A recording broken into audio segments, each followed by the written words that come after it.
Welcome, everybody, to our breakout session on changing districts and changing times, how redistricting, the CVRA, and emerging demographic trends will continue to influence the governance of special districts. With us here today is Paul Mitchell, president of Redistricting Partners, and it's my privilege to be able to introduce him to you.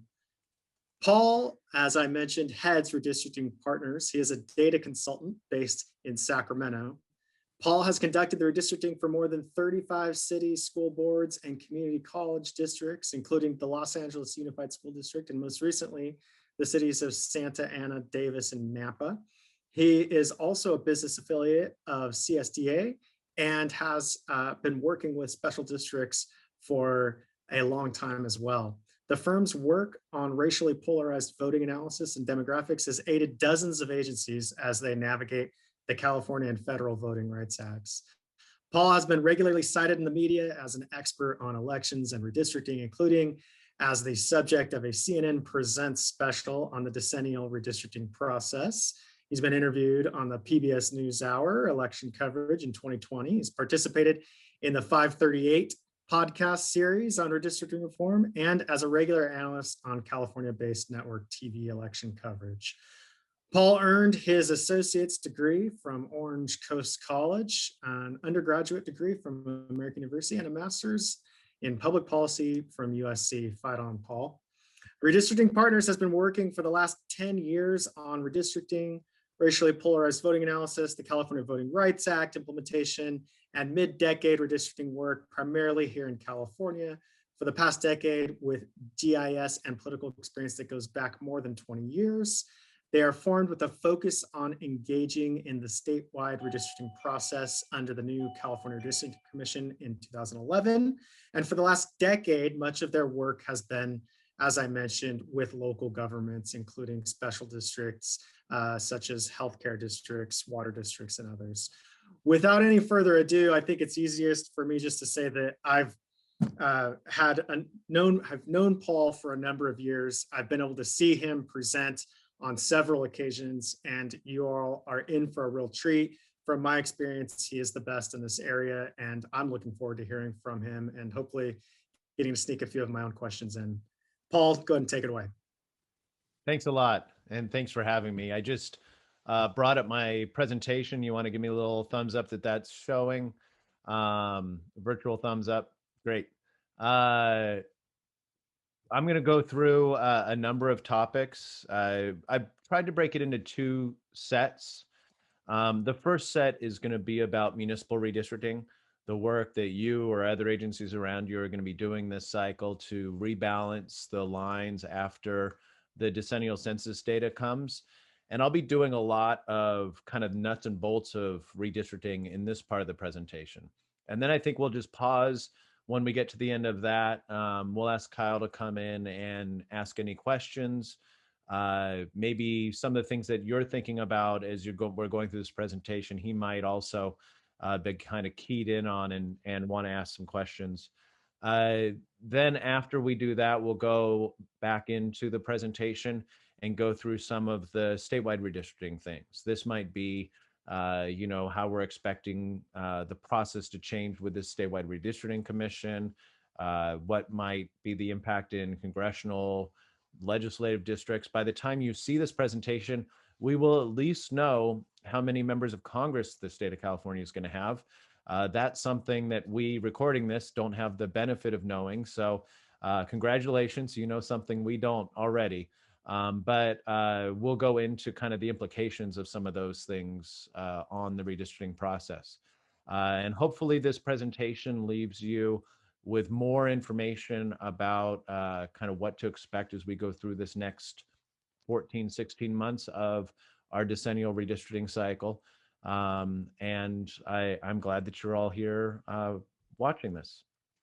So to kick it off, the what about municipal redistricting portion of this, breaking this down into a number of different elements, starting with, what is redistricting at all, going into the state and federal laws, talk a little bit about gerrymandering, and then go over what are the traditional redistricting principles, which are kind of anywhere in the country the kind of redistricting principles that are used to ensure that districts aren't gerrymandered.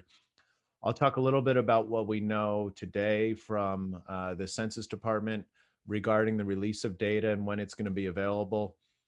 The culture around public input, um, the requirements in the law about how the public should be able to engage and understand what's happening with the redistricting, the kind of open transparentness of it, and then also what we're seeing as some best practices in that area. And then finally, kind of, how do you draw a map? That's one of the most basic questions we get oftentimes. We'll work with an agency, we'll start having meetings, and they'll say, when the data comes, literally, how are we going to do it? Like, what's the process? So I'll try to get through all of that, and then we'll take a little break and go ahead into some questions. So to start, what is redistricting? At its core, redistricting is the rebalancing of population as a result of the change that has happened over a decade of time. And we've been doing this in the country ever since we've had legislative districts. For things like Congress, it used to be that first they would determine how many seats they're going to have for Congress, then allocate them out to the states. And states would have complete control about how they would send members of Congress to DC. And so in the, 150 years ago, it might not be as kind of fixed as it is now, but right now it's a process of creating individual districts. Each district elects one person, and they need to be balanced in order to provide two things that are constitutional guarantees. And they're two things that can kind of be in conflict with each other a little bit sometimes. The first is equal representation. And think of that as how strong is each individual's voice at the agency that's being redistricted relative to their needs. So whether they're a kid or an adult or a citizen or a non-citizen, if they have a pothole in front of their house and they wave their arms and scream like, hey, I need this pothole fixed, how equal is their ability to somebody in another neighborhood when they wave their arm and say we need a pothole fixed? So it's that element of fair equal representation. That's one piece of it. The other is the idea of one person, one vote. And it's sometimes a different metric, but when I'm voting for a elected representative, is my vote equivalent to the vote of people in other parts of the agency, people who live in other areas? Um, these can be dramatically different. And we actually did one redistricting for an agency where they had not redistricted for 50 years. Um, and they ended up having two districts that were so far apart in population. They were equivalent in 1950 when they were first drawn, but as a result of population changes, one area now had 12,000 people and the other area had 100,000 people. So in that situation, the difference was eightfold. So one area had 8 times as many people. And so the way to think about it from the equal representation area is that if I lived in the area with only 12,000 people and I screamed and waved and said, hey, this water problem we're having in our neighborhood, um, the strength of my voice would be 8 times greater than somebody in the 100,000 neighborhood screaming and yelling, hey, there's this problem with our water. They would literally need to take 8 of their neighbors together to have an equal voice to one person in the 12,000 person neighborhood. And with voting, the same thing. Now, in voting, in that 100,000 neighborhood, there were about 70,000 voters. In the 12,000 neighborhood, there was about 7,000 voters. So the difference is more of a 10-to-1 ratio, but still the idea that it would take one person's vote here to have the same ability to elect somebody as 10 people's vote here to elect somebody. So these are two concepts that are kind of basic about equal, but they are really important. And in the ways that we think about it are two different ways. Um, when we talk about this, the law has significantly changed over the years as we've looked at the different ways to create this equality. Um, there have been things in the Federal Voting Rights Act and the elimination of part of the Federal Voting Rights Act. There have been Supreme Court decisions lately. And then there's also H.R. 1, a bill in Congress that would create new requirements on states. So the redistricting part of elections law is probably the most litigated part of election law right now. It seems like every session we have the Supreme Court, they're looking at things, and it's likely we'll come out of this decade with a number of redistricting lawsuits that will further change the way that we think about them. Not only has federal law been changing, but local, statewide laws have been changing. We have Prop 11 and 20 that required the statewide redistricting commission to draw lines for legislature and Congress and the Board of Equalization. We have a thing called the California Fair Maps Act, which is cities and counties and the requirements that they have. And there's other new legislation. In fact, there's a bill that's being considered right now to impose additional requirements on special districts. But even without this new legislation, you should think of redistricting as being very norm based. So the law in print for special districts doesn't even say that special districts need to follow the Federal Voting Rights Act. But I'll tell you, and your attorneys will, special districts need to follow the Voting Rights Act. There's no way not to. There are other things like we'll go over in these traditional redistricting principles that special districts will have to continue to follow, even if there isn't a specific code section on it in state law. So we'll go through all that as we go into it, but there are still more potential changes that are happening in state law. Third, there's public opinion. This is another area in which we've seen significant change. So public opinion has shifted greatly towards the idea of taking the redistricting out of the hands of lawmakers and putting in the hands of people. When the redistricting reform Prop 11 and 20 passed, they barely passed. It wasn't some kind of like 80-20 kind of, mandate. But since then, the public has skewed wildly towards having redistricting be less politicized and not having incumbent elected officials draw districts that just serve themselves. A whopping 97% of voters say that local government should have transparent, open redistricting as opposed to kind of the backroom kind of redistricting. And this is bolstered by the fact that media has become much more savvy at reporting on redistricting. So it's being done in a different light. So when we think of redistricting, we want to think about all these things, its core function, and then the federal laws, state laws, and then public opinion as all kind of coming together and driving our decisions that we make as we're doing this process every 10 years. So I touched on State and Federal Voting Rights Act. Let's dive into a little bit more.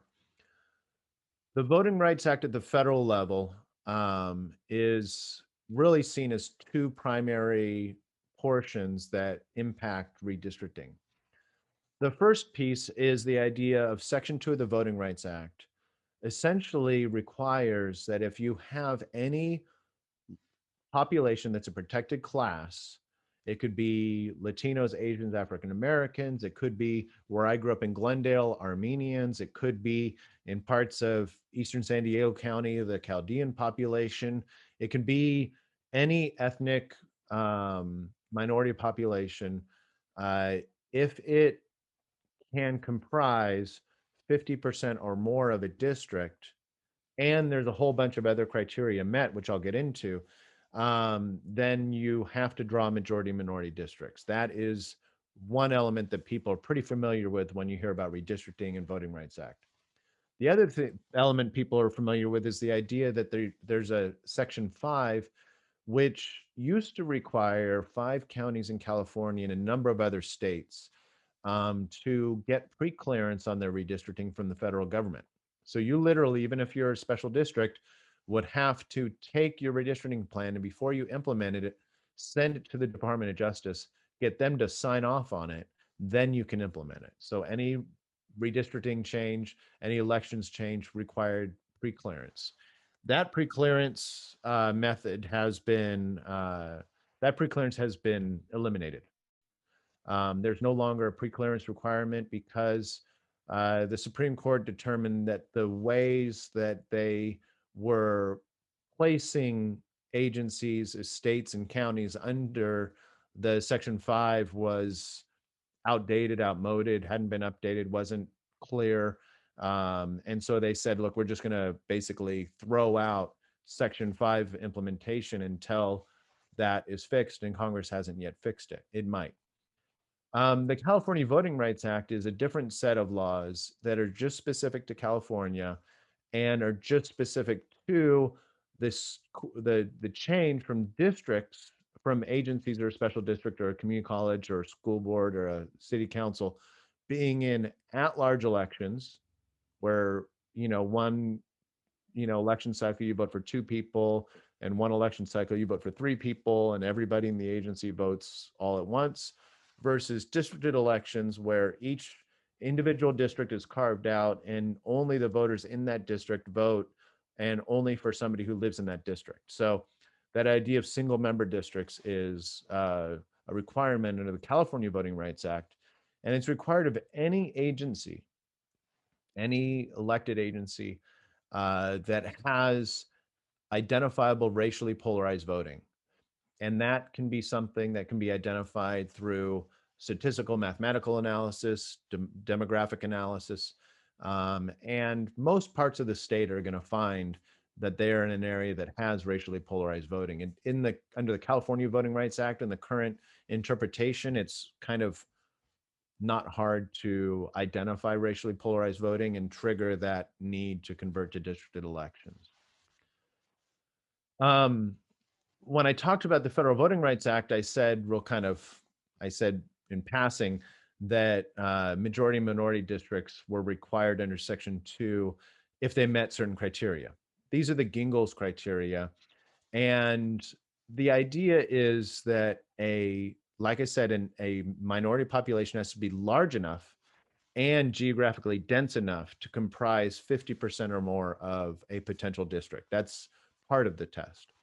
Another part of the test is that they must be cohesive, meaning that they have voting patterns, like most people call it block voting, but voting patterns that that can be identified, say, that when a candidate was running for office, that group was kind of cohesively all voting for that one candidate, or they were on an issue. Let's say in years past, they used to use things like Prop 187 or Prop 209, and they'd say, okay, well, this group block voted against that ballot measure. And the third piece is that the non-minority group, the white population generally, is block voting in a way that is continually creating a situation where the dominant group is able to outvote the minority population. So what happens in a local government context is that you have 5 races for this local government office. And in every case, or in a number of cases, you see the situation where when the minority group favors one candidate as a block, the other majority population favors the other candidate as a block and continually kind of trounces their candidate. Where a districted system could allow for that minority population that's geographically compact and cohesive to elect a candidate that they choose in a districted system in a area where they can't elect it district-wide. So that Section 2 requirement doesn't just kind of magically appear. It's something that has to be identified through analysis and through attorneys basically saying, yeah, you have racially polarized voting in your community. One thing that special districts can do if they don't want to go through the process of doing a full racially polarized voting analysis and doing this extra research is they can literally just look to the agencies that they're in the same footprint as. If agencies that you're in the same footprint as have identified racially polarized voting, if they've converted in the California Voting Rights Act, it might be time just to say, well, just to play it safe, we might want to convert to a districted election system as well. And if we did go down the road of doing all this racially polarized voting analysis, it would probably prove that we have this vulnerability. So we'll just decide to do it anyway. So that's part of the process. So when you say we're going to draw a district that's going to be majority minority, again, you don't just kind of like snap your fingers and do it. You want to make sure you have an attorney identifying that this is a necessity. You want to make sure that the district that can be drawn is good enough as having a strong enough majority minority population to be an effective majority minority district, meaning that it can actually work as a way to help those minority populations elect a candidate of choice. There are some areas where you might say, well, there could be a coalition district, like maybe in Glendale, south of the 134, the Armenians and Latinos can end up voting together as a coalition district. But coalition districts are still kind of like a gray area of federal law, and you don't see them really in California because there generally aren't those kind of coalition districts that we can find in the state. Um, if you're in an area where you're like, Paul, we can get an area that's 46 or 45% of one ethnicity, but we can't do it, we can't get over 50%, then you can still draw a district that favors that community, but you need to do it on non-race based criteria. So you need to be able to say that community is heavily renters, that community is heavily lower income, or that community is heavily of a certain, they all go to the same church, they all go to the same facilities, they all use the same resources. And so that's why we're drawing the district like this. You just can't do it based on race unless you have a determination of Section 2 vulnerability. So the California Voting Rights Act doesn't have all those tests. That idea that when you're a majority minority district that you need to have, that 50% or more, and that you have to have that cohesive voting pattern, and all of that. Under the California Voting Rights Act, a district is considered at large if it has that, anything but single member districts. And it has racially polarized voting if there's a difference in voting patterns. It doesn't have to be a difference in voting patterns that has all these end results. So it's not as much outcome based. It's just simply a difference in voting patterns. And the principles of the Federal Voting Rights Act, that majority minority terminology, it's replaced with a lower test called ability to influence. So again, if you have a 51 or 55% district you can create for the Latino, Asian, or African American population in your district, then the federal law might come in and say, look, that has to be majority minority. Under California law, you might have something where you're like, hey, we have this area that can be 23% Asian. And the state law might say, well, that is the ability to create an influence district, a district where that minority population can influence the outcome of an election. And that might be something that the agency wants to do, particularly if the people coming forward and claiming CVRA violation are from that community. You might want to look at how that community can be drawn, and then look at what is the composition of that community as a potential community that can influence the outcome of an election. And there is no measurement. I can say majority minority is 50% or sometimes a little bit more. But there is no measurement for ability to influence the outcome of an election. That ability to influence has not been determined by the courts as like a set number. It's more of what you as an agency, your attorneys, and your redistricting consultants believe can be most effective. So the one thing that this law does as well is it requires that the plaintiffs get full reimbursement for legal costs. That can be costly. Again, talk to your attorneys about this, but they might cite for you cases of agencies being charged hundreds of thousands, millions. I think the 12 million is what Santa Monica right now is facing in terms of a legal a bill. And the state law does allow for any agency that's facing this kind of a challenge to quickly consider or quickly make the decision to convert to a district election system and limit those legal fees to $30,000 adjusted for inflation. So it's a little bit more than that now.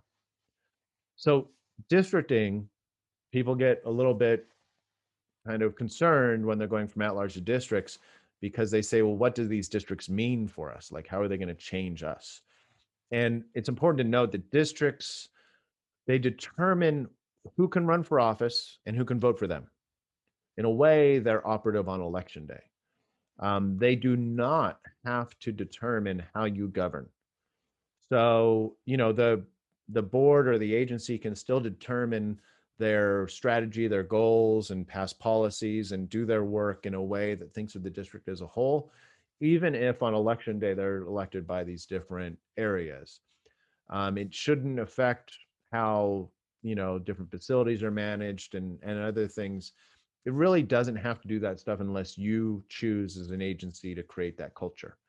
I know in my city, it kind of frustrates me that the city council, when you go in and meet with an elected official, it literally says like on the door, council member so and so representing the neighborhoods of, and then lists all the neighborhoods. That's creating this structure that reinforces the idea that that member is only representing the interest of that area. It's not necessary, especially in a lot of special districts where you have people thinking of the agency as a whole, to kind of take this election system and convert it to a need to change the entire governance structure and way that the agency operates. So, gerrymandering. Whenever I tell people, I work in redistricting, they say, oh, gerrymandering. Like that's something you learn in high school about redistricting. And the idea came from this political cartoon where 200 years ago, 208 years ago, a governor who was one of the signers of the Declaration of Independence uh, grew districts. It was state senate districts, and the way he drew these districts, a cartoonist drew this salamander shaped dragon thing and called it a gerrymander. It was Governor Gary, so nerds will call it gerrymandering. It's kind of like the GIF versus GIF debate, or Gingles versus Jingles, another redistricting thing I mentioned earlier, can be pronounced either way. So I usually just call it gerrymandering, but some people call it gerrymandering. It's the kind of old timey thing, and most people think that this has kind of gone away. But this is an actual state senate district from 2001, and to me, that looks like the gerrymander. And in reality, the way that this is structured, if you were to look closely, it takes very affluent, heavily Asian population in San Marino, puts it with the more white, more affluent South Pasadena, includes a little bit of Alhambra, snakes down, um, and to incorporate downtown LA, part of Maywood, a heavily Latino population. So it was drawn in a way to bridge communities that aren't cohesive, and it is something that I would consider a gerrymander. Um, how gerrymandering works, if you were to see this in high school, this idea of the original gerrymander, in college, you might see something a little bit more advanced. This is a kind of game theory way of thinking about gerrymandering, where if I gave you all this set of triangles and said, draw three districts, you might just real quickly draw bam, bam, bam, three horizontal or vertical districts. And if you draw three horizontal or vertical districts, you create a situation where the yellow triangles will be a majority of 2 seats and the green triangles will be a majority of 1. And this would be considered representative of their overall population. But if I were to get a little tricky, we could draw it like this. And this is not create an outcome that's representative of the population, because in this situation, now you have 2 districts where the green triangle should have the ability to elect a candidate of their choice. So gerrymandering in this situation took a minority population and made them have the political ability to control more elections. So when you talk about redistricting nationally, you could think of like partisan gerrymandering, the ability to, maybe your party is 45% of the population, but in gerrymandering, you're able to win 60% of the seats. That does happen. And it can be self-reinforcing, because if you elect 60% of the seats, then you generally get the pen to do the next redistricting, and then you can continue that process. So we often think about this in terms of that partisan gerrymandering, but there are other kinds of gerrymandering that are just as pernicious and problematic. Partisan gerrymandering, unfortunately, the Supreme Court has said, like, we're hands off. Like, partisan gerrymandering, we don't know how to measure it. We don't know what to do about it. States, you guys seem to start doing legislation and creating these commissions and doing all this. We'll let you handle partisan gerrymandering. So they've determined that it's just not something that they can take to courts anymore, at least not the Supreme Court. You can maybe take a state law on partisan gerrymandering to a state court, but you're not going to end up having a federal Supreme Court decision on partisan gerrymandering, probably for a long, long or time or never. Racial gerrymandering is something that the federal courts are very happy to dive into and adjudicate. Um, Racial gerrymandering is unlawful. It's a violation of those earlier equal protection uh, criteria that we talked about in the one of the very first slides. And we'll continue to see Supreme Court cases on that. We'll continue to see problems with, that are taken to the Supreme Court. One concern that a lot of people have right now is that partisan gerrymandering, racial gerrymandering can kind of happen hand in hand, and it's hard to tell what was what. So we could theoretically gerrymander a Black population in the South in the congressional districts. And when somebody said, aha, look at that racial gerrymander, the person drawing the lines could say, no, no, no, no, no. Why would I would never, that, not me. I would never gerrymander that population racially. I was gerrymandering them politically, because Black voters are more likely to be Democrats. And so I was just drawing the Democrats into really bad districts because we don't like Democrats. And the Supreme Court has said we can politically gerrymander all we want. So there is concern about how this will play out. But those are two key kinds of gerrymandering. The third kind of gerrymandering is probably the most regular kind of gerrymandering. It's the kind of gerrymandering that doesn't get the press probably as much. And it happens, honestly, at a lot of local districts, counties, cities, places where traditionally the redistricting would start by the person in my job being told, here's where the incumbents live, now go draw districts. And we as a firm have uh, appreciated the new Fair Maps Act that starts with these criteria that I'll go through, and one of them being that you can't consider incumbents or candidates as one of the communities of interest. We've appreciated that. We've also worked, one of our clients in Arizona, we're working for a city in Arizona where there's a requirement that the districts allow incumbents to run for reelection. So there's still movement on this, and it's kind of different in different agencies. But as a best practice, it is a best practice to draw districts without using the incumbents and where they live as a community of interest, or using them as kind of front and center in the creation of a redistricting process. It's usually not the thing most local electeds want to hear, but it is the best practice and something that we try to encourage as a way to make sure that that public that's now paying attention to your redistricting isn't viewing your redistricting as being illegitimate. Getting into some of these traditional redistricting principles, and I'm sure I'll talk about that incumbency a little bit more. Districts have, the redistricting process has this set of requirements regarding the process. And no matter where you are, you're going to see some combination of these kinds of things. So I'm going to kind of go through all of them to give you a sense of what those are. First off, districts need to be equal size. I talked to before about that idea with the agency with the wildly different sized populations. Now, I talked about how sometimes the measurement, we want to do equal districts. They're in a local agency, they should be, a 10%. But the quality is based on the people. not the number of voters, not the number of citizens. Supreme Court has been very clear about it. It's the number of people.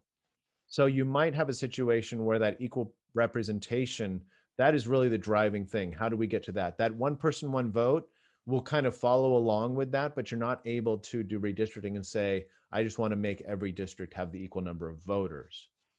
The measure that's used in redistricting to say equal is called a deviation. And it means that if you're in a 5 district plan in an area with 100,000 residents, each district is 20,000, then a district that's 1,000 less or 1,000 more, that is the deviation, that 1,000 less or more. And the total deviation for a redistricting plan can't be more than 10%. So in the scenario that I just suggested, you have the total deviation of that plan. If the ideal size is 20,000, the total deviation of that plan can't be more than 2,000 one side or the other. So the total deviation can't be that. And the way we think about this in different agencies can change. For Congress, that total deviation can only be one person. It's crazy. And it requires a lot of like real fine tuning that sometimes can't make sense. But the congressional deviation is one person. For local government, it's 10%. For legislative and other lines, oftentimes they'll come up with a narrower deviation, like a smaller deviation that they're going to set as their internal requirement. The quality is required, this idea that they're equal size with this kind of deviation built into it. But strictly adhering to like some narrower deviation and then that 10% isn't necessarily make a better plan. You want to think about that as the latitude that you have for drawing your districts. You don't want to think of it as, you know, the smaller, closer it is to ideal size, every seat is somehow inherently that much better. So districts need to be contiguous, which means that they need to be whole pieces. And there's a couple different ways to think about this. One is a whole unit, like this example here with this little hanging off part that's separate, that isn't contiguous. But there are these ideas of functionally contiguous. And there's 2 types of things that are functionally contiguous. The first is if that little island there is literally an island, and the closest ferry that goes between there and your population is where it hits the land is that other area, then they're functionally contiguous. Like for all intents and purposes, Catalina Island is functionally contiguous with San Pedro or Long Beach because that's where the ferry goes. So you wouldn't make Catalina Island contiguous with Malibu because the only way to get from Catalina Island to Malibu is via helicopter or, a ferry plus a car ride. So that's one idea of functionally contiguous is if it is literally not attached to your agency, it's like when we did the city of Napa, they have like a little pocket in one area that's separate from the city, and then they own like a power plant that's not touching the city. And so we'd put them into the district that's most nearby that area as like it's where it's functionally contiguous. The other way to think about it is if you have 2 areas that are literally contiguous, but not really in the way that you would travel, then they might not be considered functionally contiguous, even though they are literally contiguous. So the way to think about that might be if Kyle and I live in 2 houses that are from a satellite photo right next door to each other, but in between our 2 houses is an impassable freeway where the freeway underpass is like 5 miles south of us one way and 5 miles north of us the other way, then Kyle and I aren't really functionally contiguous. Like putting us together in a district might not make sense if like we shop at different supermarkets, we go to different schools, we're like literally 200 feet apart, but functionally 10 miles apart, then you might not treat us as being really contiguous in a redistricting process.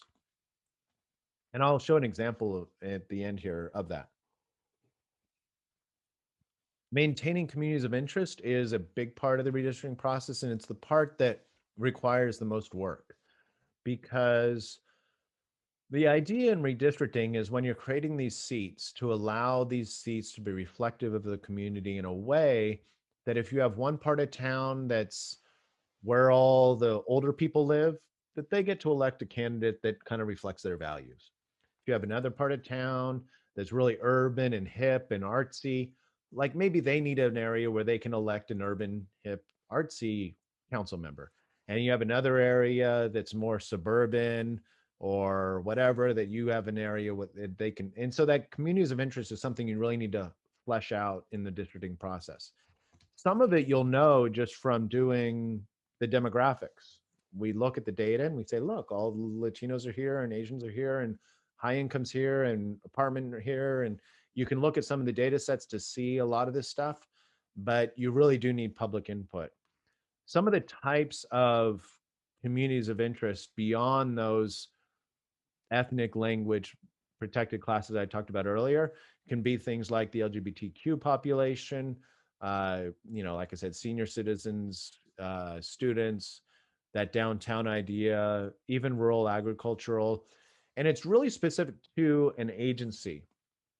Um, when you're looking at redistricting, this community of interest idea, it's not just like, okay, left-handers might be a community of interest. Like my mom hated, the non-left-hand scissors, and she had a can opener that was made for left-handers, right? Um, they all have a shared need for services of things that are left-handed, but they're not really like geographically dense. There's not like that left-handed side of town. And they might not have like a real need to have a different district for electing a school board member, because it's not like there's the left-handed rights group that needs to have an elected member for the school board. Left-handers, it doesn't really come into play in redistricting. But if it's a group that does have shared culture characteristics and it has density in the area and has a relationship to the agency that's being redistricted, that does become an operative community of interest and really important in the districting process. So I'll give you some examples.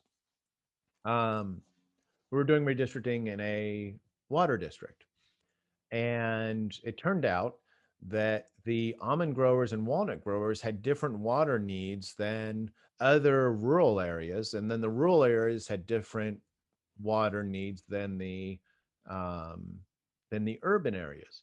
And so we were having to map out those different areas in order to determine what is the way to draw districts to kind of maximize in one district the voting power of the walnut growers, and in another area to be able to maximize the voting power of the urban voters and residents that had their different needs.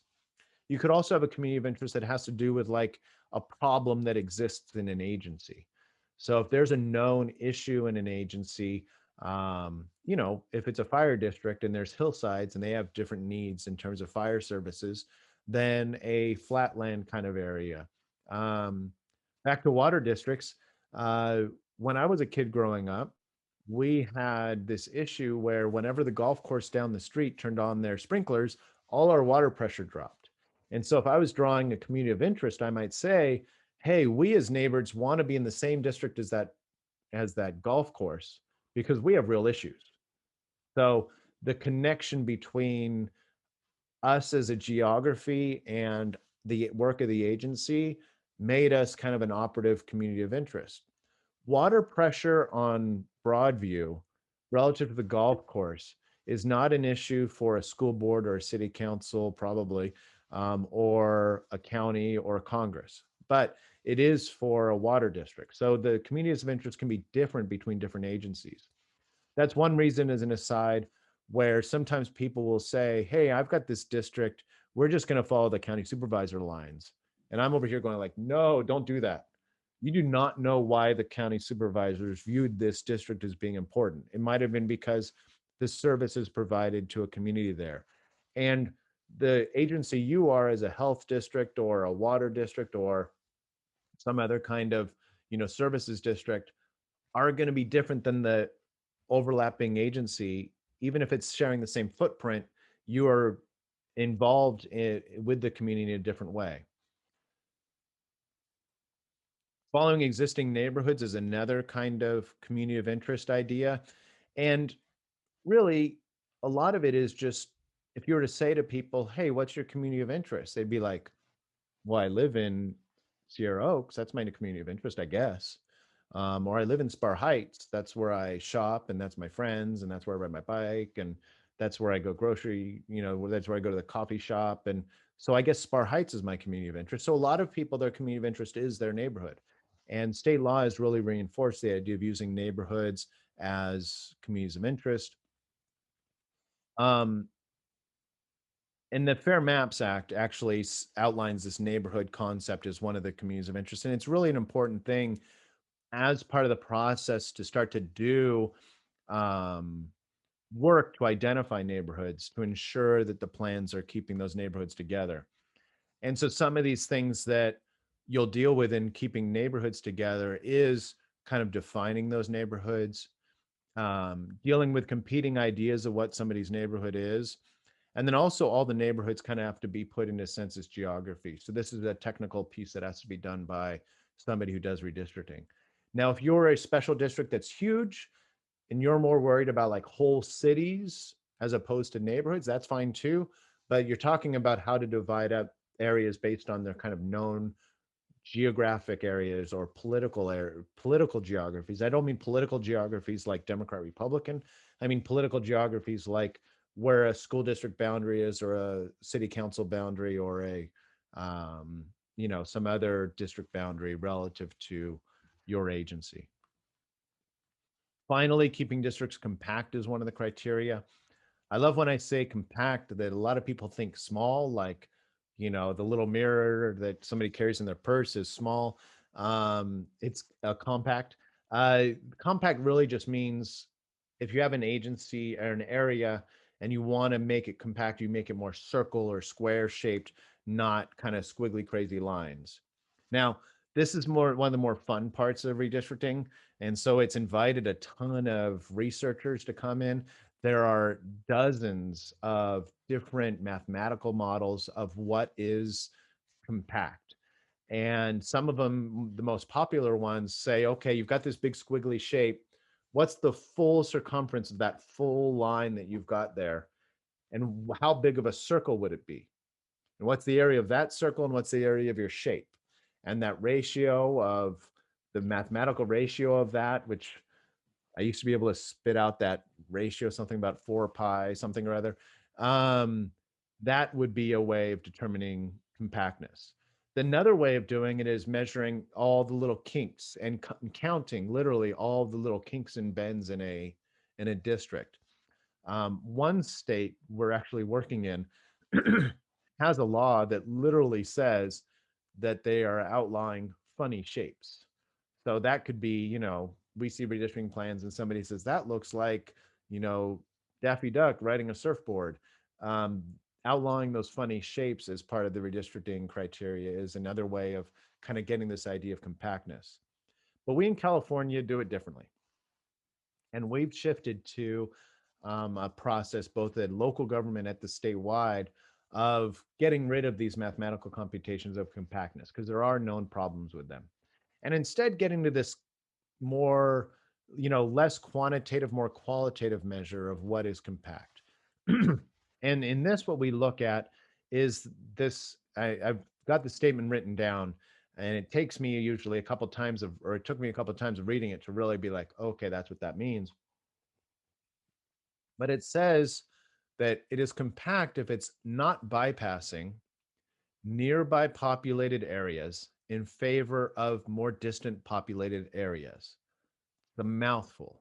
And it takes a little bit of it almost sounds like a GRE question.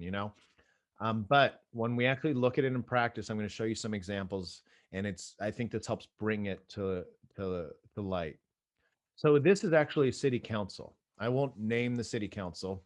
If somebody has really good eyesight, they could probably figure it out. But this is a city council, and they drew districts before this law was implemented. And in fact, the two cities that I'm going to show you were probably the reason why this law was changed.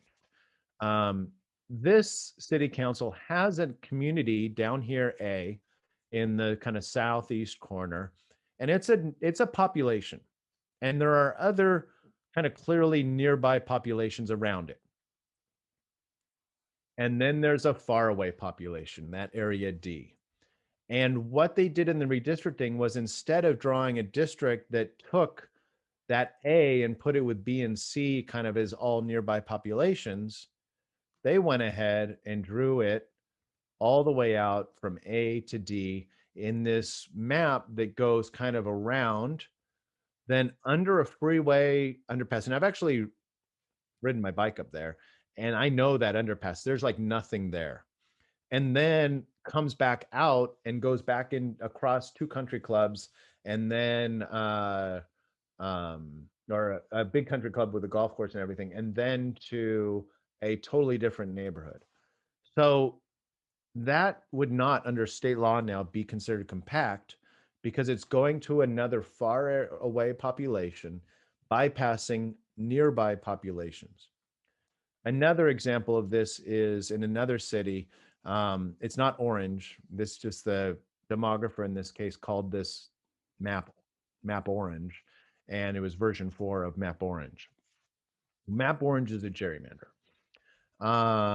And what they did in this circumstance was they took this area A down here on the right-hand side and connected it to area B through these sinuous, long, weird-shaped districts that fail to be compact.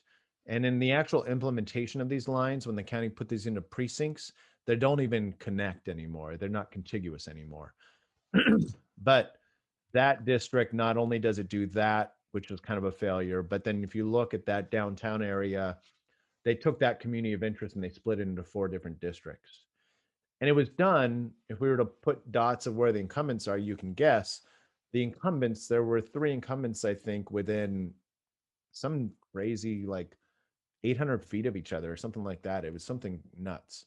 So very, very nearby incumbents that were all being drawn into different districts by splitting census blocks and, carving up this area. So that was called by a judge a parody of the original gerrymander, but it wasn't found to be illegal at the time because the state didn't have this kind of new, different measure of compactness, and the law wasn't technically being broken, as the judge found, but now the law has been changed. So here's another one looking at compactness, and I like pointing this out because this is actually a district that we drew. And you can see there are these 4 compact shapes on top, and those all seem to make sense. Like visually, you can look at that and say that looks like 4 pretty obviously good, normal shapes. Where there are like little kinks and so on, it had to do with equalizing population, and making sure that the people who are traveling down major roads are all kind of staying in the same districts. One thing people do like to point out is like, look at that little funny district at the bottom. To me, it kind of looked like a machine gun almost. And it is not as compact as the other ones. It's more long and stretched out. And you ask yourself, like, okay, in Paul's little setup there with the A, B, and C, is the A and B more connected than A and C? Like, is that connecting A and C bypassing more nearby population? The reality with this is that this plan brings together a number of the different things that we've talked about. And I think it's a great way to kind of finish up this part of looking at the law, because in between that area is a railroad track. That's the Capital Corridor that goes from Sacramento out to the Bay Area. And it is impassable by car. There is one footbridge kind of over it in the middle, but functionally, people on both sides of that can't get to each other without going through one of the either overpass on Mace or the underpass on Richards on both sides. So that area to the south, it's known as South Davis. It is cohesive in terms of its voting patterns. It actually did not have an elected council member from down there. I believe it wasn't very traditional for a council member to be elected from that area.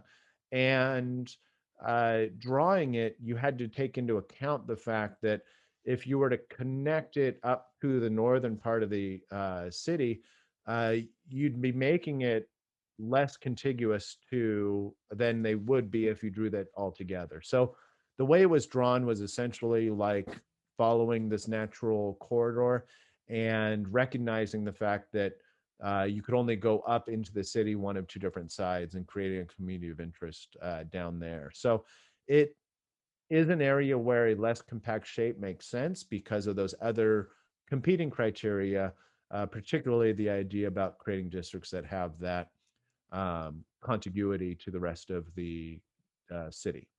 So when we look at this, we want to look at these different best practices. And one of these best practices is not considering incumbents candidates, not drawing districts to advantage or disadvantage a political party. There's also process elements to it, having to do with making sure you have a set number of hearings, encouraging public engagement, and making sure all the information about the redistricting is on the website. So we'll get away from these kind of traditional principles and go a little bit more into practice here for our last little piece on this municipal redistricting. First off, the census data. The census data is late. That's everybody tells me. We all know that. But the census data actually is not just one monolithic thing. There is the census geography. When you hear about census blocks, census block group, census tracts, that's actually a file that we get. It's all the shapes, and we actually have that data. There's a census data, which is the count of populations and demographics. That in of itself can be two different types. The point in time census data is the 2020 redistricting data that we'll be getting that'll have the actual population in each census block for the use of creating equal districts. But then there's also multi-year averages from the American Community Survey that give kind of the composition of districts. When somebody says this district is X percent renter or homeowner or age group, or they have this average drive time, they're likely pointing to data from the American Community Survey, which comes as estimated data that is a part of the full redistricting process. The Tiger files, these census blocks, they stand for this. Tiger is a acronym for topologically integrated geographic encoding and referencing. I never say that without reading it. Like nobody ever calls it that. We just call it Tiger. And this little graphic isn't my own. This was a fun thing where the LA Times did a Public Records Act request for things having to do with the Tiger files. And embedded in that Public Records Act request was the fact that they had paid a graphic designer to come up with like a logo. And this was the logo that the graphic designer came up with. So never an official logo, but it was kind of an unofficial or unpublished logo for the Tiger files. So it's these nested geographic units of block groups, and tracts. And I want to show these kind of because it's important to think about these as the building blocks of the redistricting. Census blocks are the tiniest little pieces, and the multiple census blocks become block groups, and multiple census block groups become tracts. And I've got an example here of an area that is kind of interesting visually because you have like a water inlet, you've got freeways, you've got different elements here, you have kind of an urban area. And you can see when we look at the census blocks, it's just these massive tiny little areas. And some of them are literally city blocks. Some of them have weird shapes, but they're all in this one. You know, there's some that are zeros. There are some that are in the hundreds. Most of them are in the like 100 range, 70, 112, 51, that kind of number. When we take these census blocks, they actually become grouped into block groups. And now we're talking bigger numbers. And in each block group, you can see still the outlines of those underlying census blocks. And now we're talking about census block groups that are maybe 1,000, 1,200. I see one that's 2,000. There's some that are smaller. There's see one that's 687, 608. So these can be also kind of the building blocks. And in fact, that That data I talked about from the American Community Survey, the multi-year average data, it comes in this geography. This is the geography where you find that. And then beyond that is census tracts. These are big. So 8,000, 6,000. There's one that's only 117 people up there. That's kind of a much smaller size than average kind of census tract. There's one census tract with zero population. So that's an area where, it's probably the block group and the census tract are all the same, and they're all just zero. So, yeah, if I looked at that 0 1, it looks like it's all the same. Oh, the census blocks, it looks like there's a bunch. Then block group and then tract are the same. So this data comes in what is traditionally called just the decennial redistricting file. It's the PL 94-171, but that is what brings in the block geography and the total counts. And it's supposed to be coming out by now. We should have it in hand already, but it's running about 6 months late. They're saying they're going to have that out by September 30th. When this data is received by the state, cities and counties and the state are required to wait. They have to wait until this population adjustment happens. It's the statewide prisoner reallocation process, which will take all the prisoners in a statewide prison and replace them back into the census blocks they were living in when they were arrested. It's this idea of creating better equity in the redistricting plan so that you don't have an area that has a prison with 17,000 people in it.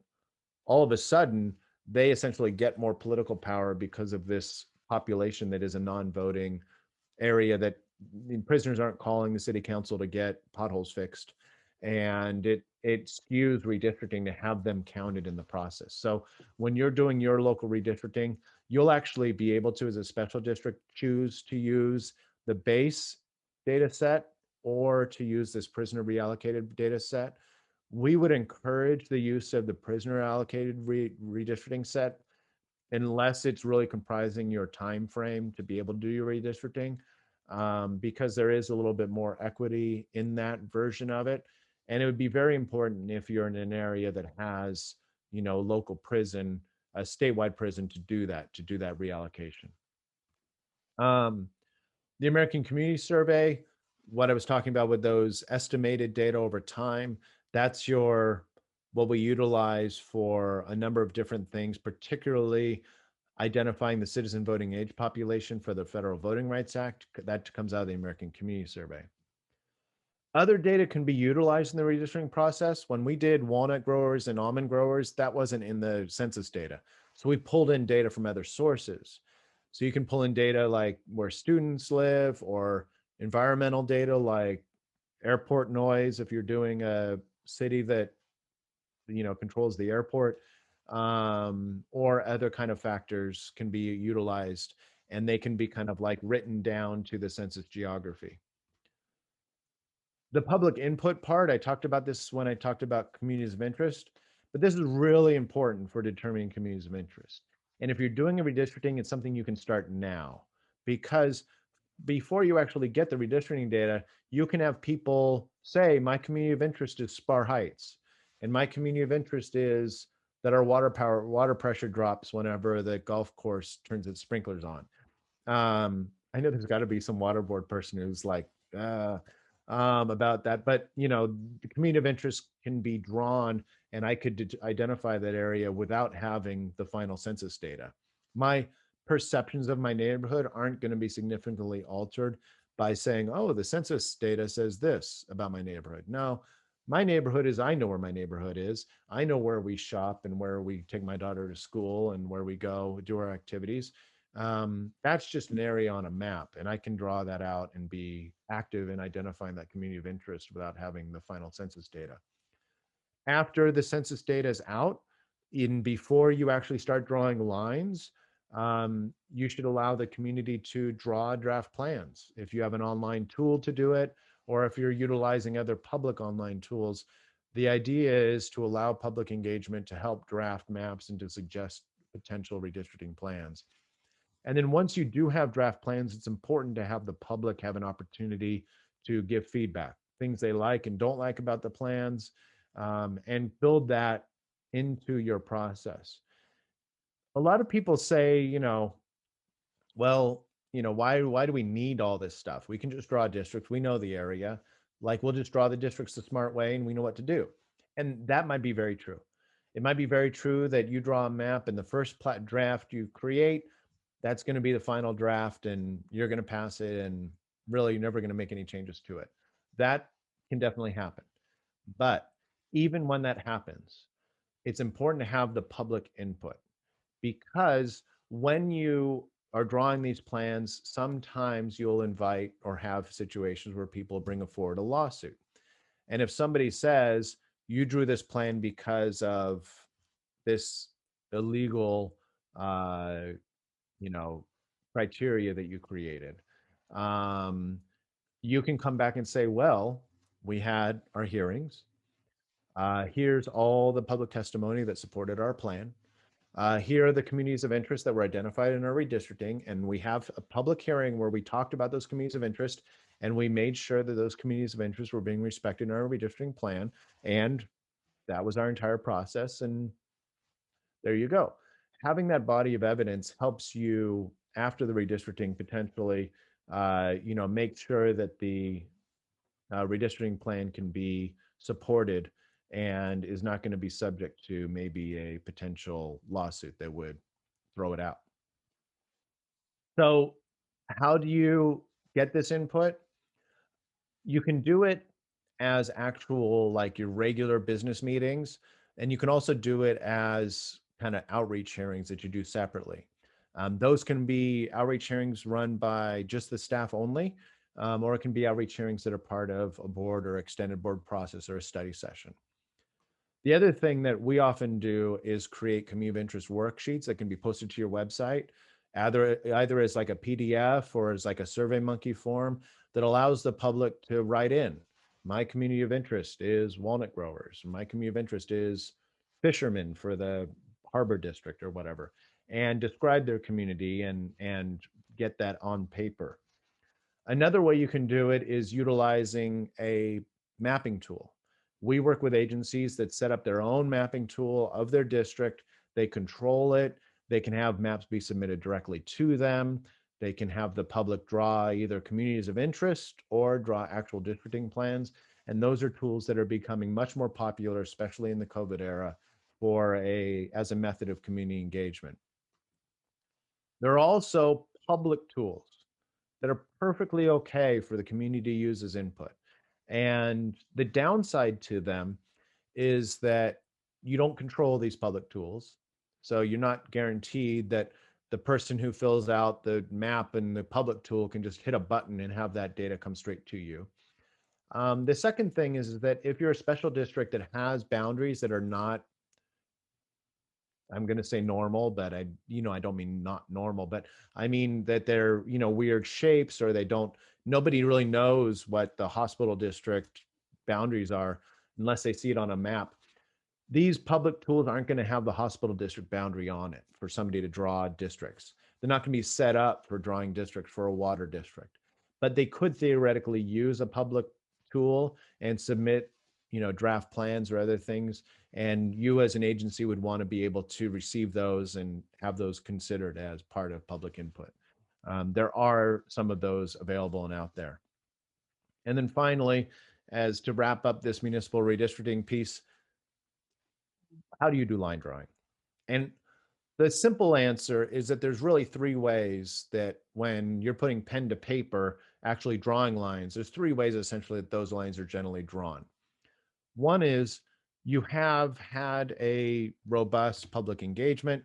Maybe you've had an online mapping tool and you've had the public draft maps, and maybe there's 4 or 6 or 20 maps that public has drawn. You could literally look through those maps and vote and say, okay, we want to get public feedback on 3 draft plans, and we're going to pick, Kyle's map and Sally's map and Jennifer's map. And we're going to say those 3 maps are maps A, B, and C, and we're going to put them up on our website. We're going to ask the public to give us input on these potential draft plans. So you're starting with a map drawn by the public. That's what we did in Napa. That's what we did in Davis. It was really effective, I think, at making sure that the public understood that their input was being valued. The second way is to literally just lean on your demographer and say, hey, demographer, you've sat through these hearings, you know our data, you know the map. Can you give us 3 draft lines? Reset the draft lines, like 3 full plans. And we have 3 full plans, but what we want to do is we want the first plan to follow all the cities that are in our district. The second plan, we want to follow the major highways. And the third plan, we want to draw something and, yeah, make sure that community of interest that keeps complaining about their water pressure in the golf course, make sure that they have a district where they are in the same district as the golf course. And so you created 3 kinds of quick criteria, and you have your demographer go draft those plans and come back to you at a future hearing.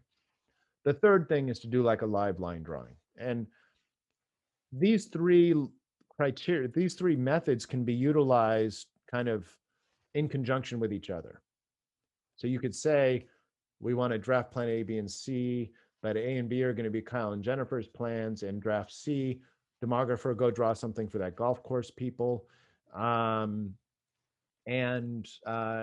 you know, and sometimes that can be then adjusted later in the process where you say, okay, we're going to go with Jennifer's map, but demographer, bring that up on the screen. Let's see if we can adjust some boundaries a little bit. We want to balance the district more. We want to bring that golf course person in there. We want to bring the district over on the other side of this river or whatever, and make some line drawing adjustments. So these kind of 3 things can be work in tandem. And in some agencies, they actually don't draw lines at all. They literally just pick among public plans. And in other agencies, the agency themselves are coming forward. So, you might say, okay, we're going to have a hearing, and the chair of the board actually has a plan, and another board member has their own plan, and then somebody from the public has a plan, and they're all considering all these kinds of plans. What is critical is that there's community input on this. Like I said before, when you draft plans, you'll get input on like where lines need to be, and that input can actually be very helpful for you in the future if you do face any kind of lawsuit, because now you start to build that foundation of public input that helps justify your plans. One thing that's new and in state law for cities and counties, and a best practice for local agencies, is the idea of having a posting requirement for your plans. Before you adopt a plan or consider a plan, to have it public for 7 days. And that's a best practice that allows the community to engage and ensures that we don't have a situation where somebody says, aha, I'm at the last meeting and I just made this new plan. Hey, council, let's pass this.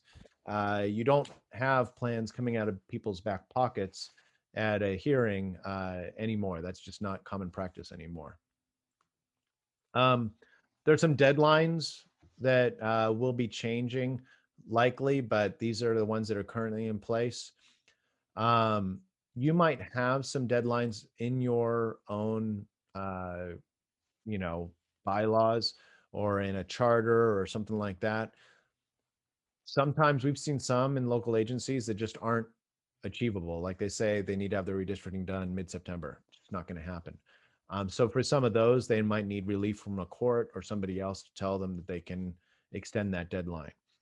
Fair Maps says that if you have a primary election, you need to be done by December 15th.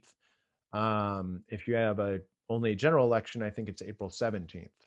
Those deadlines might be adjusted a little bit. We're looking to state legislators who are currently working on potentially shifting those deadlines so that maybe local agencies that have primaries will have until maybe mid-January.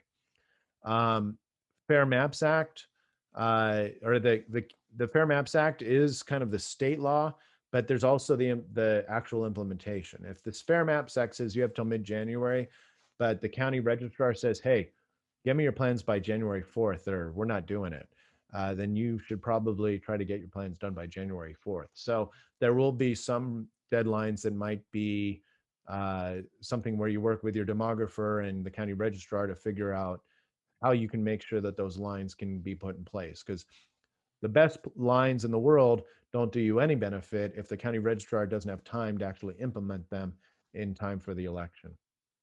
So it's best to look at, your legal counsel regarding any legislative or internal deadlines that you need to meet, and then working with the county registrar to determine kind of when they need it in that process. And with that, I think we'll ask Kyle if there are any questions that he has, and we can go through some questions. Maybe take a little 1-minute break and go to the rest. Sounds great, Paul. Thank you so much. I am so disappointed that we couldn't have done this in person, mainly because you had me laughing out loud a few Well, times. I thought you were going to say I'm so disappointed that we didn't hit record. That would have been a much better joke. I wish I would have said that. You had me laughing out loud a couple of times though, with the funny shapes law and the left-hander example. Dane Wadley on our staff would appreciate that one. Good. Yeah. Also, my spouse, who's from Escalon, will want to have some words with you about your pronunciation of almond versus almond. So, oh no, okay, work yeah. that one out later. Is it almond or almond? She pronounces it almond.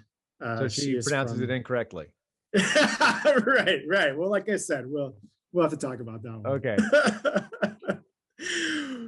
My first question for you, Paul: what advice do you have for a special district with an at-large election process? And that's a charged question because I'm more asking in the sense of, the very real risk of litigation that's out there for anyone who currently has an at-large election process. What should they be doing, whether they're interested in moving to by-district election, or maybe they're not interested and they just need to be prepared for that potentiality? So if I was a director or a board member of a special district, and we were still in an at-large election system, first thing I would look at is I'd look at the area around me. If I'm in an area and all the cities and school boards are getting sued or have been sued, I would say, hey, we need to do this before, we need to be proactive about this and do something before somebody comes after us. Because while I do, and we as a firm believe in district elections and the need for something like the CVRA, especially in cases where, like the city of West Covina, where all the time the elected officials were coming from the hillsides and the urban area was never electing anybody to office. And you could see decades worth of kind of disenfranchisement of the voting power of certain communities in a city. It really is important in some of those instances. In other instances, maybe it's just like a special district and they have trouble trying to recruit people to run for office, and they are already diverse, and maybe they are already geographically diverse, and the need, it's objectively, it's clear that the need for a state law to mandate a change in election structure is much more important for like that West Covina example than it might be for this other agency. The fact is that the state lawmakers weren't able to, or willing to maybe, kind of parse out a lot of those distinctions, and so instead created this big blanket law that seems to kind of apply to everybody. And so given that, if I was sitting on a board and all the other local agencies were being flipped into converted into redistricted into districted systems, I probably would just say, look, let's bite the bullet and do it. If an agency doesn't want to convert, you get into kind of scary territory with potentially facing a lawsuit in the future. You're not seeing a lot right now. There are a number of special districts, I believe in San Mateo and Santa Clara, or in Santa Cruz area right now, that are facing these kinds of demand letters. But you're not seeing as much right now because honestly, this is going to sound crazy, but the people who do redistricting are just really busy. And so they're not busy trying to go out and hunt for, CVRA conversions. But what's going to happen a year from now, year and a half from now, when there's all these attorneys and people who do demographic analysis like me, and we're not going to be coming and suing any special districts for the record, but what happens when people who have been, feasting on this redistricting cycle all of a sudden find themselves with nothing to do? They're going to go right back to like digging through county records to find agencies that are still running at-large elections and sue them. Just going to happen. So I would encourage them to be really clear-minded about that reality. And we have yet to see a redistricting lawsuit or a CVRA lawsuit be successful. So Well, that's a great segue into my next question, because from my understanding, for all intents and purposes, nobody's ever successfully challenged a redistricting lawsuit. And I do have a question for you about Santa Monica later, which yeah, we'll speak to that a bit, which is, yet to be decided. But what is the advantage to, so let's say you take your advice, right? You look around, you say, the school district just got sued, the city recently converted, we should probably be proactive. What is the advantage to doing it proactively before you get the demand letter? So the versus if you wait and you get the demand letter and now you're doing it because you have to. well, if you wait to get a demand letter, then you're basically agreeing to pay somebody $30,000. Off the top. Yeah, just off the top, you're automatically agreeing to pay somebody $30,000. And when you're drawing the lines, you're probably going to have that plaintiff kind of looking over your shoulder the whole time, all of that. The state law allows you a lot of flexibility to, especially right now, because of the governor's executive order, basically with COVID and also with the fact that we're all waiting for the census data, there's this ability for you to do the process over a longer period of time, as long as you implement it in time for the 2022 election cycle. If you miss the 2022 election cycle and you start it, say, next summer, and you haven't gotten sued yet, then it'll be in effect for 2024. But still, you've got this ability to kind of control the process, undertake it the way you want to, make sure that you're being proactive about it so that nobody can come forward kind of knocking on your door to try to, get that check out of you. So it's better just to do it on your own. Thanks, Paul. You certainly covered some of the advantages and disadvantages of by district elections. I'm wondering if you have any thoughts on at-large elections, if you have any opinions about potential advantages there.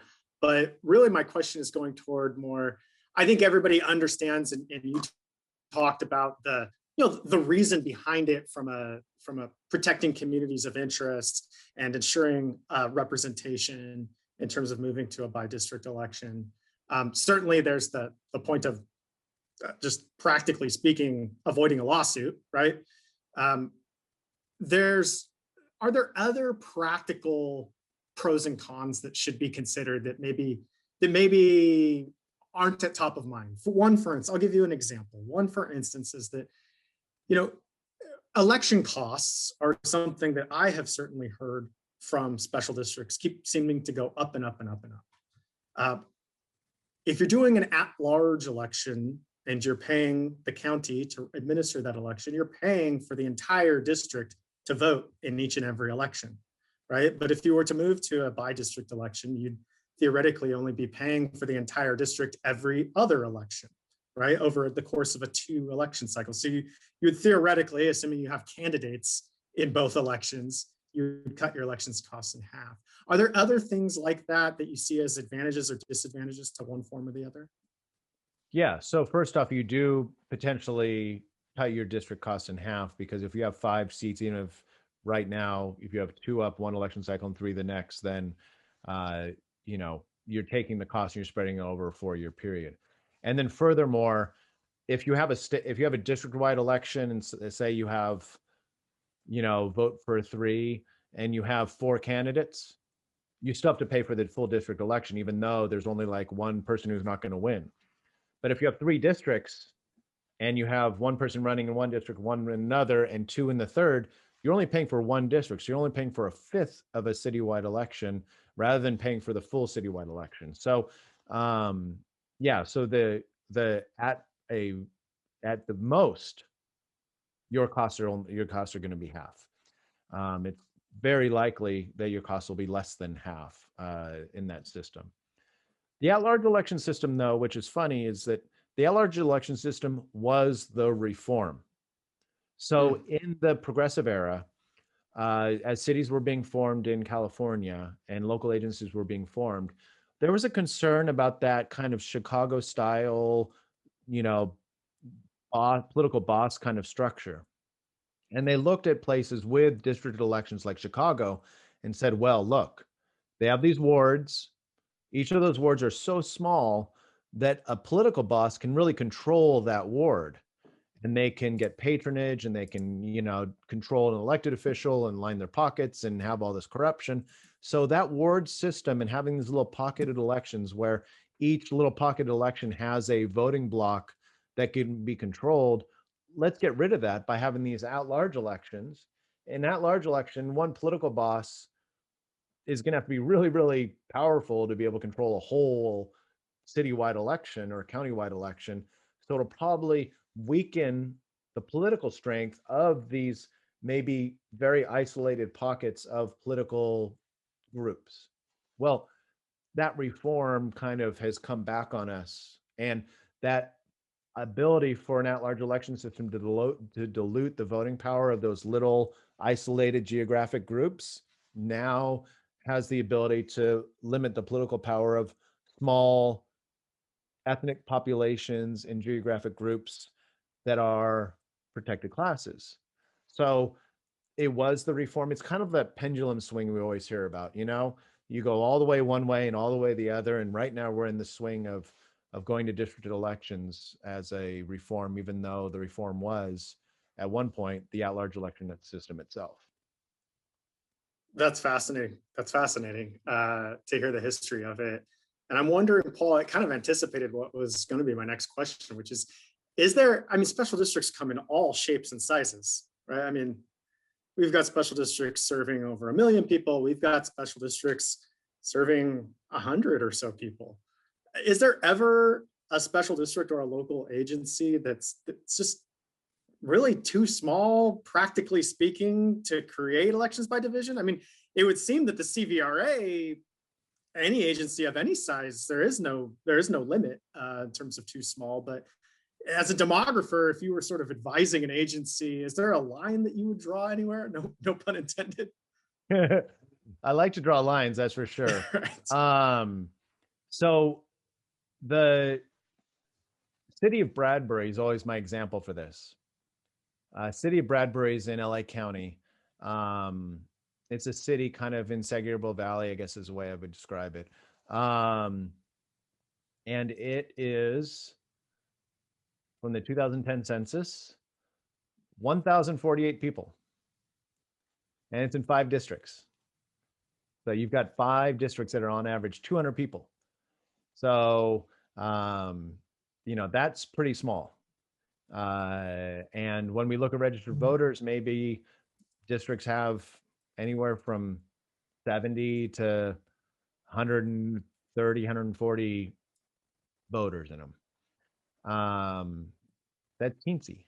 And it creates a situation where basically like 1 out of every 50 people eligible to hold office or something is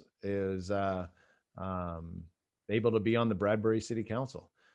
So that's one of the smallest agencies in the state. It's historically been in districts prior to the CVRA.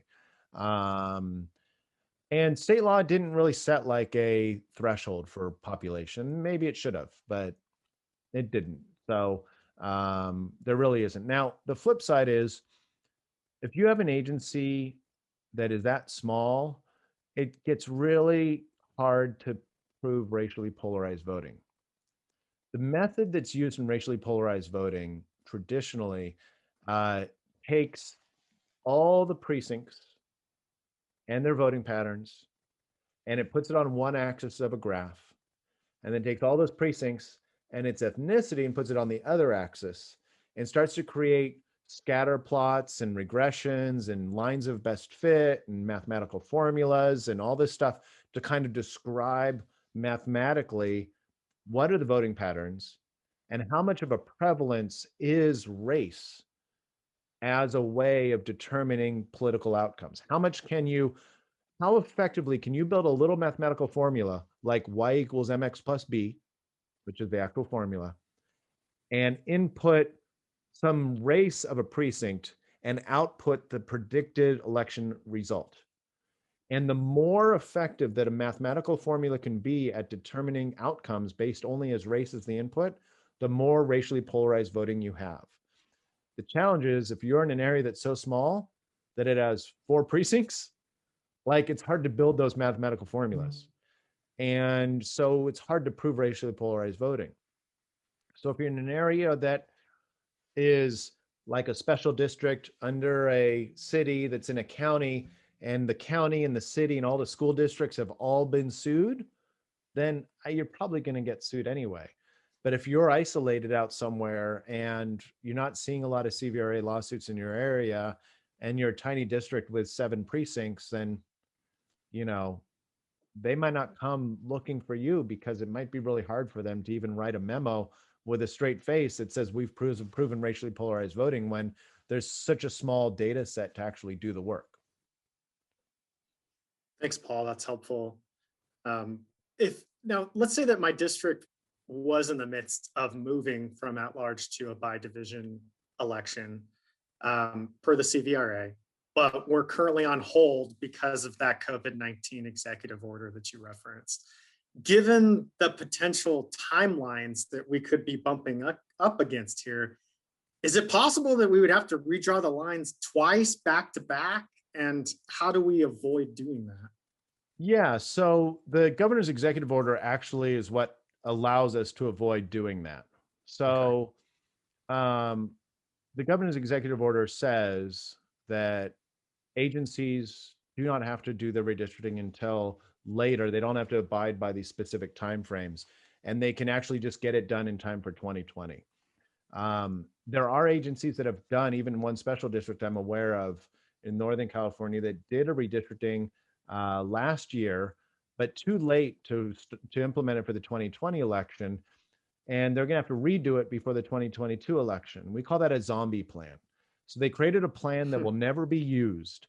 They created it to get themselves out of the CVRA lawsuit, but knowing that they would never be able to actually use those lines in an election, and they're going to have to redistrict before the next election. So we don't want to see agencies creating zombie plans. There's really no reason to do it. And all the attorneys that have been doing these lawsuits have, in my experience, been willing to work with an agency and say, hey, as long as you have it done in time for the next election, go for it. I'm gonna close out the questions here with the zinger for you, Paul, and ask you to go out on a limb. I don't know if you'll take my bait, but the California Voting Rights Act, as you know, the biggest case in town is Pico v. Santa Monica, and as you know, the question before the court is what must a plaintiff prove in order to establish vote dilution under CVRA. So my question, I'll kind of give it to you in 2 parts. You can choose which one to chew on and spit out, but do you care to speculate on how you think the court may rule? And also, what do you see as the impact of this case on special districts still in an at-large election system? Should they care? And if so, what does it matter to them? So, Kyle, I'm happily married. And one of the reasons I'm happily married is I know not to get into fights that I don't need to. Um, so Santa Monica is an interesting case. Um, there are a lot of things that are still happening there. Um, I don't want to get too much into the specifics, but I'll just say that the court case there and the findings that they've had so far have been in favor of the city of Santa Monica. However, they have conflicted with other decisions of the same court. And now they're going to go to the state Supreme Court. And I don't think a lot of people believe that that case will continue to go the way that Santa Monica would hope that it would. Um, one of the kind of, to go back to my presentation and some of the elements, one of the defining elements of this court case is that idea where I said federal Voting Rights Act says that you have to prove racially polarized voting, you have to prove that the group is cohesive, you have to prove that it is a majority minority, that it could be effective at electing the candidates of choice to be elected from the minority group, and all these tests. California Voting Rights Act doesn't have any of those tests. It just says the ability to influence an election And courts have been really liberal in their interpretation of what the California Voting Rights Act, how much data and proof you have to have before you are in violation. The court decision kind of at the non-lawyerly level, at the kind of practical level, said, well, this ambiguous California law, we don't know what it, you just really need to follow the federal law. Like you need to meet these California criteria, you need to meet the federal criteria. And that undoes a lot of what is seen as the strength of the California Voting Rights Act.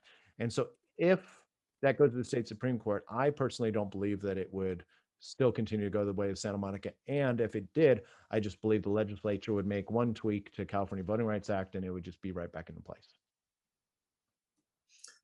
I appreciate both your candor and your interest in staying married, so to speak, throughout this process. Thanks a We lot, learn Paul. skills. Sometimes your lifestyle skills can cross-pollinate to your work skills. Absolutely. Absolutely. I'll let you continue on with your presentation, and I may have a couple more questions for you at the end, but I'm looking forward to hearing the rest of it. Thank you. All right, let me go on, get back to it.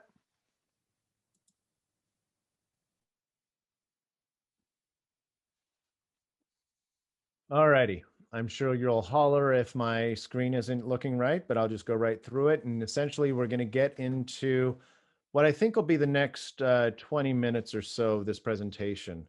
I'm going to start by talking about the California Redistricting Commission. This is what the agency that is doing the redistricting. And it has been charged, it's the second commission that's been put in place. It has been charged with drawing the legislative, congressional, and Board of Equalization lines. It's made up of 5 Democrats, 5 Republicans, and 4 nonpartisans. A lot of what they've been doing is, as we've been tracking their hearings, is they've been doing hiring of a demographer, executive director. They've been putting together their outreach plans and plans for dealing with the Voting Rights Act issues and what staff they're going to hire for that. They haven't actually drawn maps or started mapping yet, except for one little bit I'll talk about. The challenge that they have in this rebalancing every 10 years, it has the state population right now is at an estimated growth of around 5%. Last time they were at an estimated growth of around 10%. Of course, last time they were radically redrawing the lines, and there's questions about how radically they'll redraw the lines this time. The data I've talked about before, it was supposed to be out now. The apportionment data to say how many congressional seats we have, it looks like that'll be out April 30th. So you'll know, even though I, Paul Mitchell, in the past recording this, don't know how many seats there will be. The redistricting file to actually do the work is expected to come out September 30th. It's expected that the census will release mid or late August a different file that's kind of a raw file of the census, and that the state will actually utilize that in place of the traditional redistricting data set just to try to get the work started a couple weeks early.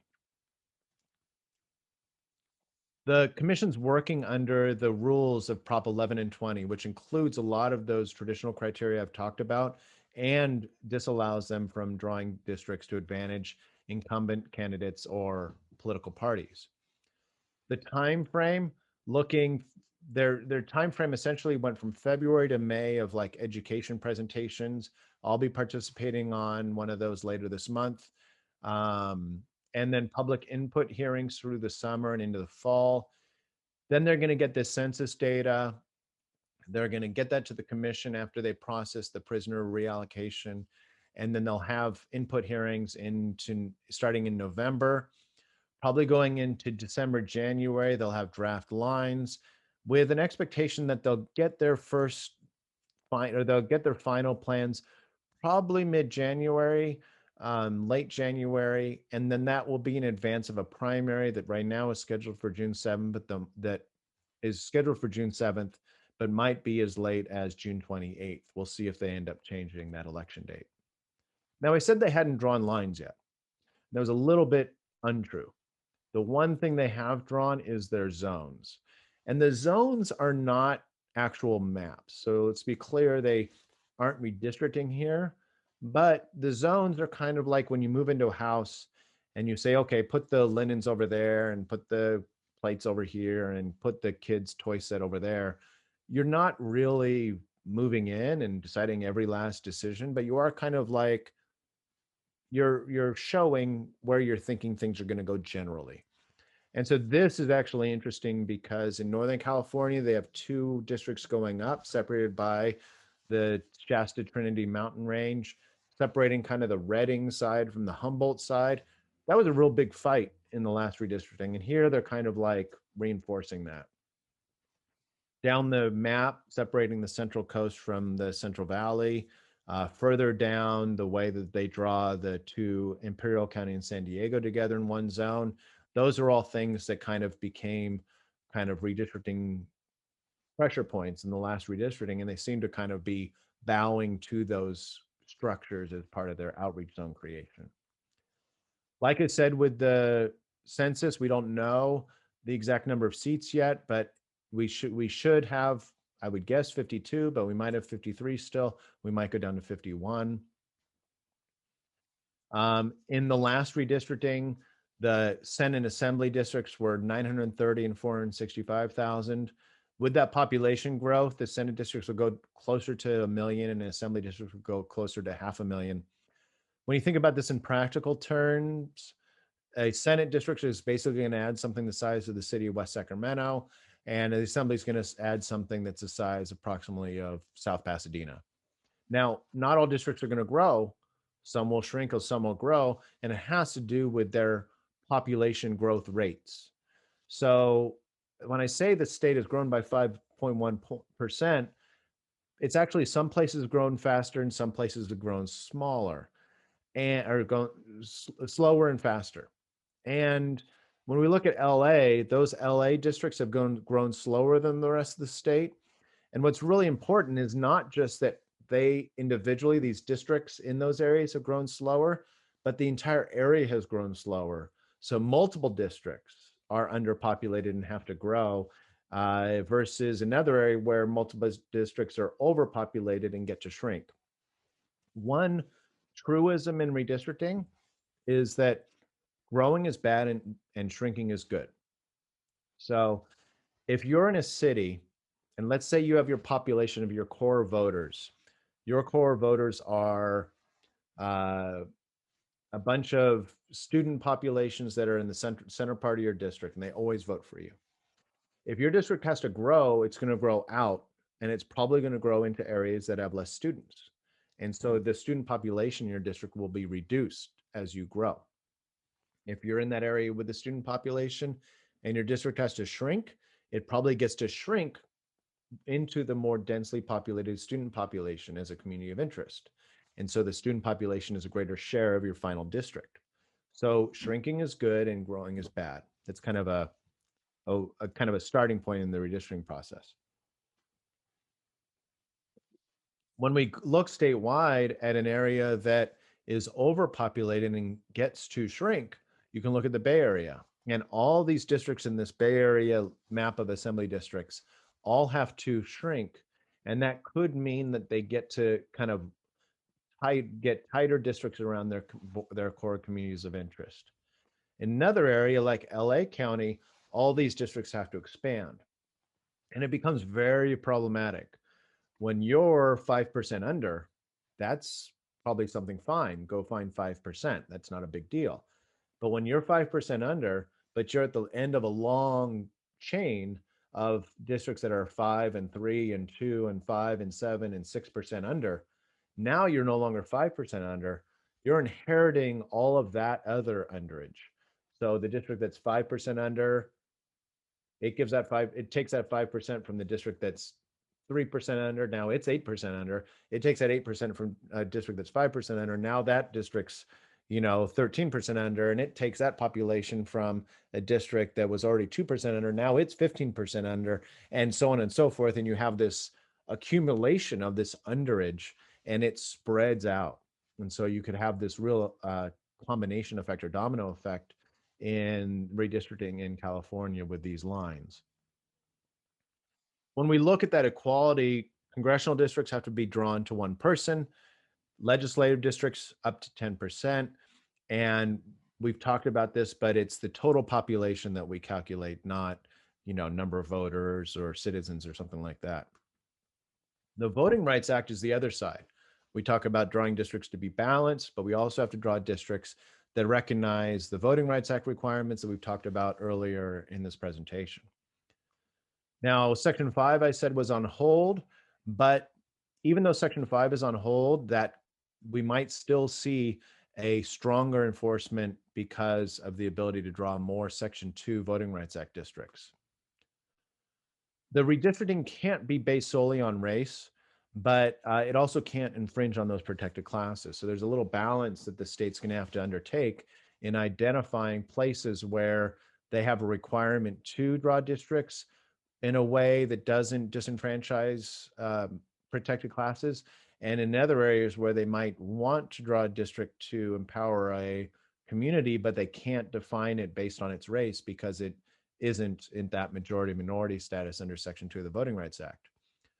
If you're to talk about the ethnic population changes in California, there are really three things to remember. The first is the Asian population in California has grown, and it's grown most heavily in those largely Asian communities. So if a district or an area is 28% Asian in 2010, it's probably 35% Asian now. The the opposite is true with the Black population in California. If you're in an area that was 40% Black by citizen voting age population in the last redistricting, it might be 30% Black now. But the Black population isn't actually dropping in California, it's just dispersing. So one of the exurbs out in San Bernardino or in Elk Grove or in maybe some parts of San Diego County, you might see the Black population has gone from 4% to 7%, whereas the very dense population, it has gone from 27% down to 24%. So there's been this spreading out of the Black population and a real growing, especially within the most densely populated Asian communities of that Asian population. Latinos have been growing everywhere. So it's been impactful all around the map, the larger number of Latino population. With that Latino population, the fact is that the state redistricting commission last time drew a bunch of districts that were 40 to 45% citizen voting age population Latino, and a bunch of them have already become majority minority districts just over time. It looks like the state will have 10 or more majority minority districts across all three plans. Among the Asian population, we've seen that increase in the most heavily Asian population, heavily Asian communities, and that will actually allow for the commission to probably create more majority minority Asian districts, maybe 3 to 4 across all three plans.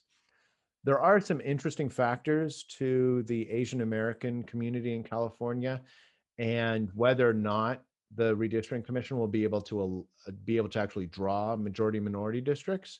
The reason is, if you go way back to one of our earlier slides, I talked about the underlying criteria for Section 2 of the Voting Rights Act.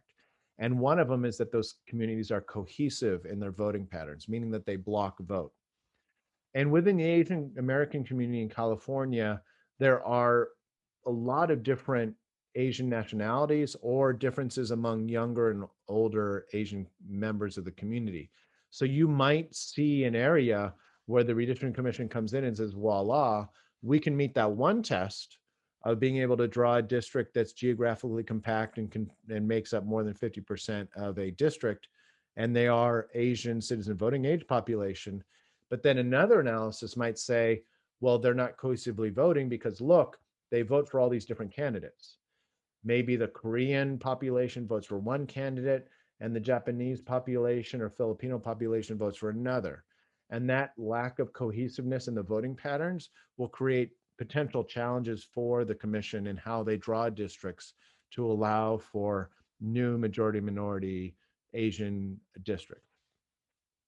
With the African American population and the declining Black citizen voting age population in the census, there is additional challenges for the commission in how they draw those historically Black districts, whether it's in the East Bay or down in Los Angeles. They're going to face real challenges on how to draw those districts. When we look forward into the process, like I said, April 30th, which is the future for us, but the past for you, is the date of the state totals for congressional apportionment. May, June is going to be that commission outreach that I talked about with a lot of public presentations, and that's something that we have to look forward to. Also looking forward, maybe not looking forward in a positive, like, yay, we're looking forward to it, is lawsuits. We'll probably, before the census data even comes, see more lawsuits. We've seen some already regarding issues of when the census is going to be released. Also issues regarding this thing called differential privacy, where the census is basically like purposely faking some numbers in the census in order to mask the data from being able to be kind of hacked. It's called a P hack, but it's a hack where you take the census data and you take like a commercial data set like credit card data, and you start to align the two data sets. And if you're really sophisticated and have great algorithms, you can start to say, voila, like this Kyle that has this credit card is actually this Kyle from the census. It looks like he's got two kids. And so now I know something. I can identify information from the census that is federally required to be protected because I'm doing this really tricky algorithmic matching of different large data sets. So in order to avoid that, they're doing this stuff where they'll like take Kyle and like secretly put him into another census block, and take somebody from another census block and secretly put it into Kyle's census block. That differential privacy is something that is embedded deep, deep, deep within the census data, and is something that is being subject to lawsuits right now. There's also a timeline we'll know more about as we go forward. We've seen the census data deadlines kind of come and go. We've seen changes to those. We've seen, you know, rumors that data is going to come earlier, turn into actual announcements, and then some things we find out only because there's a lawsuit and somebody slipped into a lawsuit. Oh, the data is really going to be released this day. So we got to continue to pay attention as we get into the process about when that data is coming. And then also we need to learn more about what the state deadlines are going to be. Are they going to shift deadlines? Are they going to shift the election date? Are they going to shorten the windows for the filing processes and other things to try to administer the election? So there's a lot more kind of that we'll know in the future in that regard as well. And with that, let's bring Kyle back in and see if he's got a few more questions to finish us up. Thank you so much, Paul. Really interesting stuff. It'll be more interesting to see how it all plays out. I hope to be able to, at least personally, have a conversation with you later at the end of it all to figure it all out. I just have two quick questions for you. One is, I want to just ask you, well, what does it all mean, Paul? But I know that that's like another session, and you would probably pull the marriage card on me again. What I will ask you is, is there anything we could take away from this politically at the state level and or amongst our own district? Right, we see a state, as your data is predicting, that's becoming more diverse. Certainly, at least a larger Asian population, Black population that's maybe becoming more spread out throughout the state, a larger Latino population. Any takeaways that you think that we should be thinking about politically about that in terms of what that means for the state legislature likely, or what it could mean for our own districts? Well, I mean, at the macro level, I think we need to recognize that the state is changing, and I think Californians want redistricting that reflects actual populations and their needs, not politicians and their political desires. We, I think, are benefited in California by a redistricting that allows for people's votes to matter more than in a state where, they're just being gerrymandered. And that comes with benefits I think that we all want in a redistricting structure we can trust. It also comes with challenges. We might see radical changes in redistrictings in our local community, and we might see things happen to elected people that we really like that we don't like, and we might see districts drawn, and we might say, well, that district, I don't like it because the way it's shaped, and but there's maybe like a real federal requirement for it that, a gerrymander that a state was doing, they might be able to sneak it through, but a public process with, this kind of larger audience would never let it pass. So redistricting reform, I think, is here to stay. It's important. It has inherent value, but it also might result in things that a local elected official makes them feel uncomfortable. But it's for the best. And these segues are just incredible. My last question for you, Paul, is, last round, right, was the first time that we had been through all this with this redistricting commission and all, right? And I think that everybody learned a lot from it. Mhm. I think that there were parts of the state and certain constituencies that maybe were behind the curve in terms of engaging with the statewide redistricting commission. Um, if you're from one of those constituencies, and more specifically, I think for a special district as a local agency that might see an impact if lines get drawn differently in terms of their legislative delegation, their assembly members, their senators, and how that might impact the representation of that district at the state or the federal level. What can and should a local government be doing to participate in the statewide redistricting process? Well, there already are some local governments doing that. One example I can say, because it's been posted on the State Redistricting Commission's website, was in the county of Napa. A lot of the county registrar and local governments and the neighboring counties have been advocating before the commission that they keep things like the wine growing communities together. And so simply engaging with the commission, talking about communities of interest. They actually have an online mapping tool that any member of the public can use.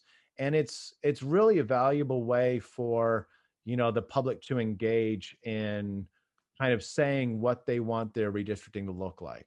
And I would encourage members of local governments, even if you're a board member on a special district, you're also just a resident of the state of California, and you can go on these public mapping tools and you can draw where your community of interest is and be engaged. And if you're on a board, you can utilize that bully pulpit to speak on behalf of your constituents as well and say, hey, for our water district, this is our geography of our water district. We want you to consider it in the redistricting because we are a community of interest as well. We were formed in such and such year. We were formed as a result of these different agencies coming together. We, share this one common interest, and we are a community of interest. That's also something that an agency can do. But I think paying attention to the process, communicating with them, sending in maps of communities of interest is all valuable, important work. Paul, you've been a wealth of knowledge, wealth of information, I think given plenty of takeaways for all of our members watching today. And I just want to say from CSDA, from our board of directors, from our membership, thank you. Thanks for your engagement. Thanks for your work with special districts. And I look forward to working with you more in the coming years. Thank you so much, Paul. I look forward to it too. And best of luck to everybody coming to your ledge days. I hope this was informative. Thank you. Take care. Take care.